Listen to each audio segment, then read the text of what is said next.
Hi hello Spox Telugu viewers. ఈరోజు మన బుల్లితెర స్టార్ ప్రదీప్ మాచిరాజు నటించిన అక్కడమ్మాయి ఇక్కడబ్బాయి మూవీ రివ్యూ చూద్దాం. ఎప్పుడో 2021లో 30 రోజుల్లో ప్రేమించుకోవడం ఎలా అనే మూవీ తర్వాత వరల్డ్ కప్ 4 ఏళ్లకు ఒకసారి వచ్చినట్టు అక్కడమ్మాయి ఇక్కడబ్బాయి మూవీతో 4 ఏళ్ల తర్వాత ఈ ఫ్రైడే మాచిరాజు లీడ్ రోల్లో దీపికా పిల్లి హీరోయిన్ గా నితిన్ మరియు భరత్ల డైరెక్షన్లో ఈ రోజు వచ్చిన ఈ మూవీ మొదటి టికెట్ని మన గ్లోబల్ స్టార్ రామ్ చరణ్ గారు కొన్నారు. ఈ మూవీ ఎలా ఉందో 3 నిమిషాల్లో తెలుసుకుందాం రండి. మొదట కథ విషయానికి వద్దాం.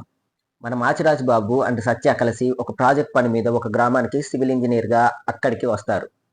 ఆ ఊరిలో 60 మందికి గాను ఒకే ఒక అమ్మాయి ఉంటుంది. ఆ ఊరి పెద్ద ఒక రూల్ తీసుకుని వస్తాడు. ఆ అమ్మాయిని ఈ 60 మందిలో ఎవరో ఒకరు మాత్రమే పెళ్లి చేసుకోవాలి అని. తర్వాత ఏమి జరిగింది అన్నది మిగిలిన స్టోరీ. ఈ స్టోరీ ప్లాట్ని ఆల్రెడీ ట్రైలర్లో రివీల్ చేశారు. ఇక పర్ఫార్మెన్స్ విషయానికి వస్తే మన బుల్లితెర star Machiraj Babu presence and acting బాగున్నాయి. ఇంతకుముందు మూవీతో పోలిస్తే చాలా బెటర్.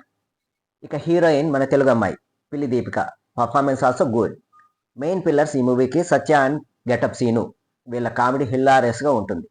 ఇక బ్రహ్మాజీ గారు అండ్ వెన్నెల్ కిషోర్ యాజ్ యూజువల్గా మామూలుగా ప్రీవియస్ మూవీలో ఎలా చేశారో అలాగే చేశారు. మురళీధర్ గౌడ్ గారు, జాన్ విజయ్ గారు అండ్ రోహిణి గారు వాళ్ళ పర్ఫార్మెన్స్ యాజ్ యూజువల్గా బాగున్నాయి. ఇక మూవీ ఫస్ట్ హాఫ్ చాలా హిల్లారియస్ ఫన్తో చాలా బాగుంది. చూస్తున్నంతసేపు గుడ్ ఫీల్తో చాలా ఫన్గా అనిపిస్తుంది. ఎక్కడా సోది కొట్టదు. ప్లాట్ మిస్ అవ్వకుండా జెన్యూన్ కామెడీని ప్రజెంట్ చేశారు. విలేజ్ బ్యాక్డ్రాప్ కూడా చాలా అందంగా కనపడుతుంది. Getup Seenu and Satya comedy చాలా బాగుంది. నెక్స్ట్ మూవీ సెకండ్ హాఫ్ విషయానికి వద్దాం. ఫస్ట్ హాఫ్తో కంపేర్ చేస్తే సెకండ్ హాఫ్ అంత ఎంగేజింగ్గా లేదు. అలా అని బోరింగ్ కూడా కాదు. ఫస్ట్ హాఫ్తో కంపేర్ చేస్తే కొంచెం ఫన్ ఎలిమెంట్స్ తగ్గాయి. ప్రెడిక్టబుల్ నేరేషన్లో మూవీ రన్ అవుతుంది. దీనివల్ల సెకండ్ హాఫ్ మూవీకి ఓకే డీసెంట్ అనే ఫీల్ వస్తుంది. ఇది చిన్న సినిమా అయినా కానీ సినిమాలో ఫోటోగ్రఫీ అండ్ ప్రొడక్షన్ వాల్యూస్ బాగున్నాయి. ఇక రతన్ మ్యూజిక్ డైరెక్టర్ మ్యూజిక్ పర్వాలేదు అని అనిపిస్తుంది. టచ్లో ఉండు అనే సాంగ్ మూవీకి కొంచెం అడ్డంకిగా ఉంది.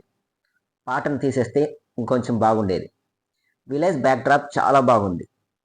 సెకండ్ హాఫ్ మీద ఇంకొంచెం వర్క్ చేస్తుంటే మూవీ మొత్తం ఫన్ రైడ్లో ఉండేది. డీసెంట్ సెకండ్ హాఫ్తో మూవీ ఓకే గుడ్ అనిపిస్తుంది. ఈ వీకెండ్లో వచ్చిన 3 మూవీస్తో పోలిస్తే ఇది మంచి మూవీ అవుతుంది. ఫన్ని కామెడీని బాగా ఎంజాయ్ చేయాలనుకునే వాళ్ళకి ఈ movie perfect selection for this weekend. ఈ మూవీని మీరు ఖచ్చితంగా ఒక లుక్ వేయచ్చు. నేను ఇచ్చే రేటింగ్ ఈ మూవీకి అవుట్ ఆఫ్ 5 2.85. ఈ రివ్యూ మీకు నచ్చినట్టయితే please subscribe, like, comment Spox Telugu channel మరిన్ని మంచి రివ్యూ కొరకు.